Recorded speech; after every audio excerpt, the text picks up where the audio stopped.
So you think you know Final Fantasy VII, right? Well, tell me, did you spot this?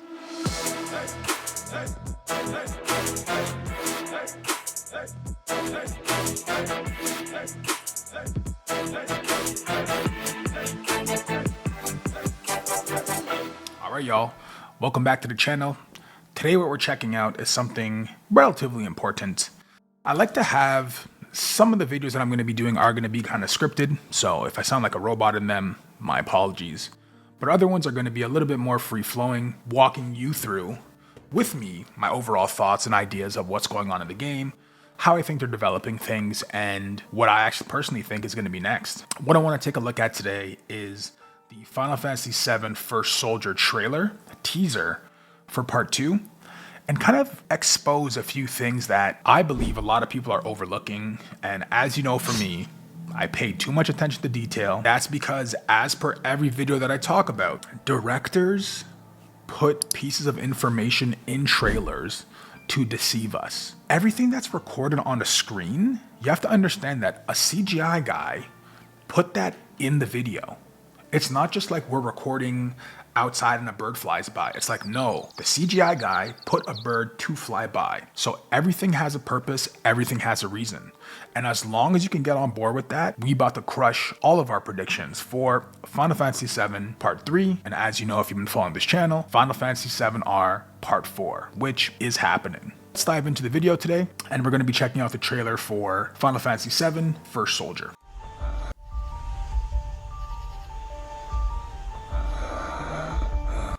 So already this gasping sound, to me, immediately what I think about is this has to be one of the Sephiroth reunion clones.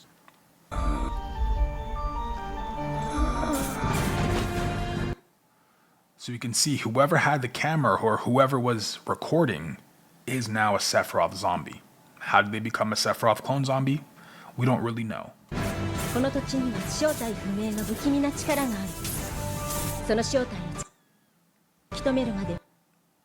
But here, what do we see here? This clearly is the Buster Sword, and somebody is recording them on a mission. We got our homeboy Sephiroth with the ill sword, not the Masamune. We got our homeboy freaking Angio Huli with the Buster Sword. Man, Angio looks cool. I don't know why he got rid of these metal plates and went like a noob. Still has the noob haircut, but at least doesn't have the long bangs. Like, this is actually fresh. So this person, whoever this is, it seems like this person turned into a clone because he's holding the camera, watching the footage, freaking Blair Witch Project type vibe, and somehow he turns into a clone, which means he must have been infected with Jenova cells, or it's completely somebody else. But to follow the continuity of the story is we saw a guy heavy breathing, then we saw a guy with a camera, drop the camera, and the recording kept going. And this right here is something that I think a lot of people need to pay attention to. And the reason why I think this is something that's overlooked oftentimes is, well, let me just put it up for you.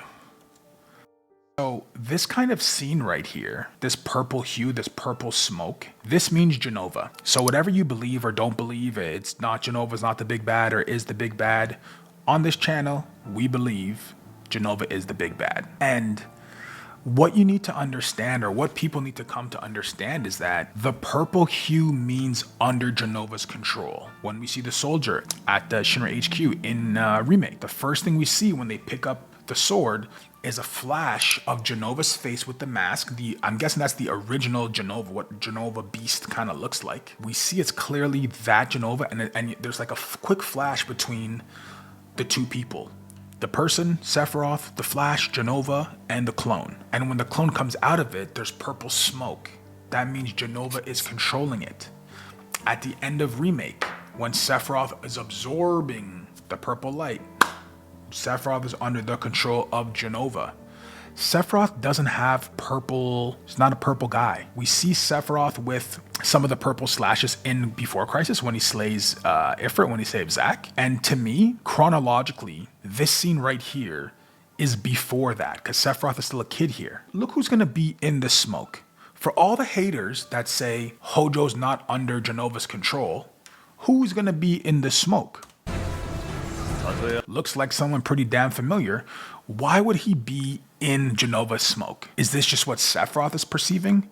Very unlikely. This is showing us Jenova has control over Hojo. Now I know like a lot of people are like, oh, they never told us this and never told us that.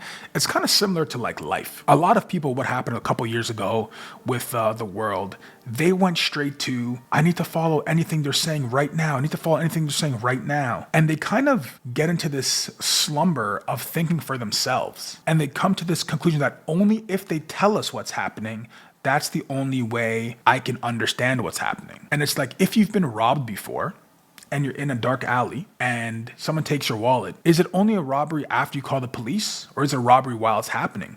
You can't just put things that you can see clearly and then determine only after when they tell us what it is, then we actually know, confirm what it is. It's like, no, you can clearly see. Use your eyes. Your eyes aren't lying to you.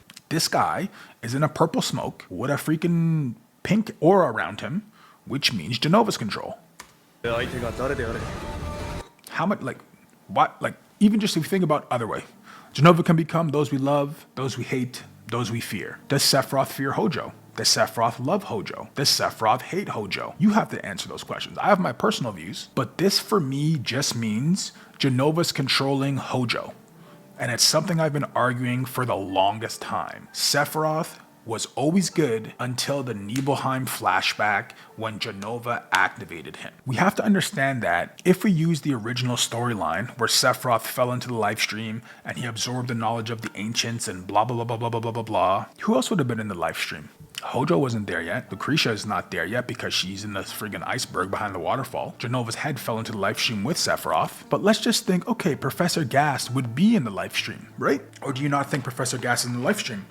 So if Professor Gas is in the lifestream and Sephiroth can go into the lifestream and tap into all the knowledge of the ancients and travel the lifestream for 4 or 5 years until whatever. When Sephiroth shows how much he looks up to Professor Gas and he says, Professor Gast, why did you never tell me? Hojo's a second-rate scientist, not like Professor Gast, who's brilliant.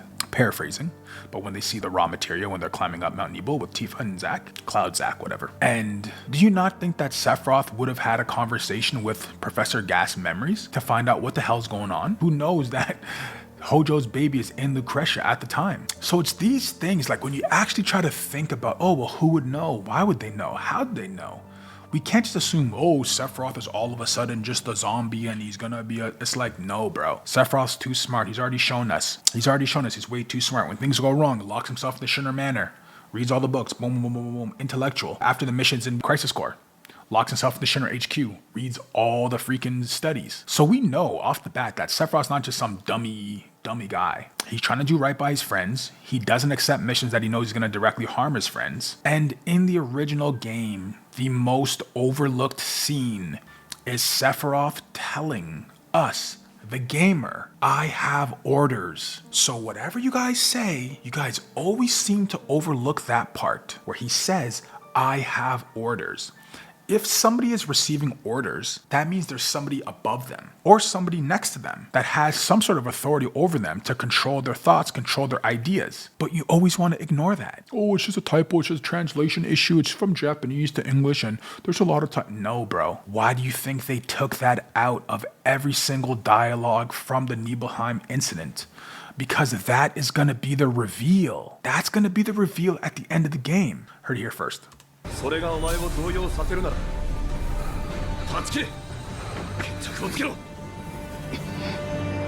Sephiroth's so cool.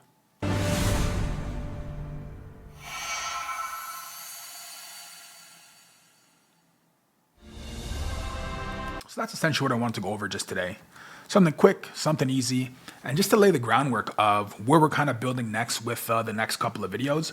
We got a Jenova series coming up, we got a Merge the Timeline series coming up, and we also got some other fun stuff, kind of reels and stuff that I got kind of going off to kick off the vibe for the whole Final Fantasy VII, because we're getting back into it, theory crafting, all the important stuff, and what matters the most is that we're using our mind to think deeply and we're questioning everything. Question everything, find the answers, and come with me on this journey to find out the real Shinra propaganda. Catch you on the next one.